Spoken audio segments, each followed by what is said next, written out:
Hello, Bobcats. Hey, Bobcats. Hi, Miss Fong. Hi, Miss Gaugler. So we decided to do our read aloud outside today since it's such a beautiful day. Yes, it is. It really is.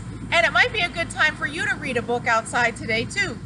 Today we're going to read The Carrot Seed, which is a book that I remember my kindergarten teacher shared with me. That was a long time ago, Mrs. Fong. How long was Gaugler? It was a long time ago. But I loved this book when I was a kid, and I hope that you will also love it today. Wonderful. And we're outside in our beautiful butterfly garden. And we have lots of flowers around us. Yes. Very nice. Okay, this is The Carrot Seed by Ruth Krauss. A little boy planted a carrot seed. His mother said, "I'm afraid it won't come up." His father said, "I'm afraid it won't come up." And his big brother said, "It won't come up." Every day, the little boy pulled the weeds around his seed and sprinkled the ground with water. But nothing came up. And nothing came up. Everyone kept saying it wouldn't come up. But he still pulled up the weeds around it every day and sprinkled the ground with water. And then one day,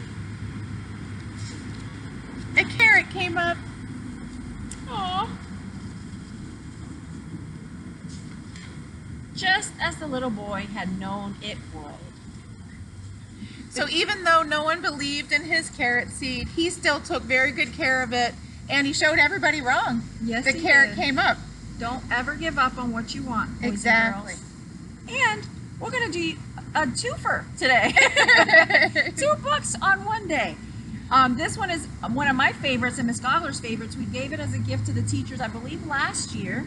You might remember seeing it in your classrooms. Mrs. Spitzer's Garden by Edith Patu. So we're going to read this one to you also. Mrs. Spitzer is a teacher. She's in room 108 of Termont Elementary School.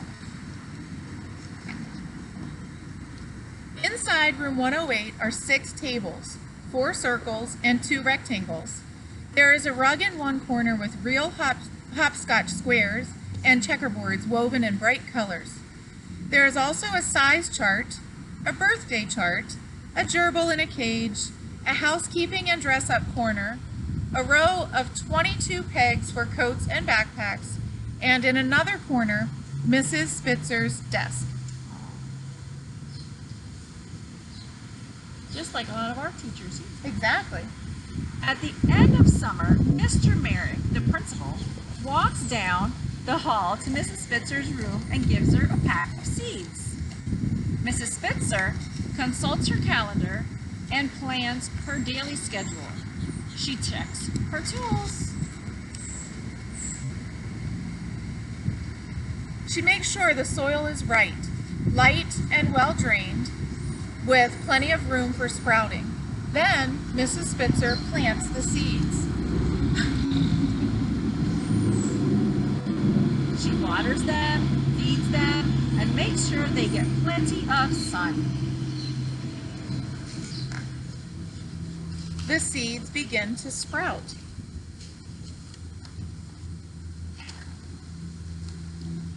As the plants grow, Mrs. Spitzer watches them closely. She checks daily for weeds and pests. She knows that different plants need different things, and that each plant has its own shape.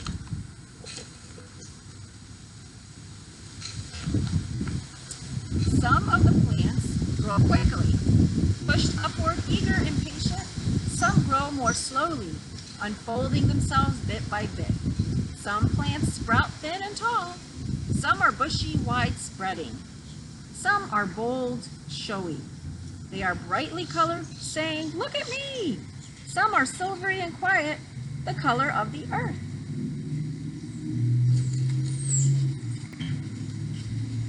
A few are like wildflowers and will grow anywhere you put them. and some need gentle care, a special watching over. As the seasons change, Mrs. Spitzer tends her garden. And then the year is over, and her job is done. Aw. But the plants will keep growing, uncurling their stems, stretching their leaves outward, and showing their faces to the sun. Mrs. Spitzer puts away her tools, her daily calendar, and her plan book. Soon, another year will start, and Mr. Merrick will once again walk down the hall with a packet of seeds for Mrs. Spitzer.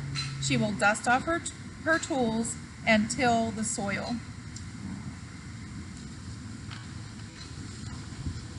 And a new garden will begin. Woo! I love that book. That is so sweet. So a couple years ago, whenever Rebecca was my youngest daughter, was waiting in my office before school started, I'm sure that I made her come to school way too early. And she was just trying to fill her time with something fun. And she decided she wanted to make me a pot of flowers for my desk.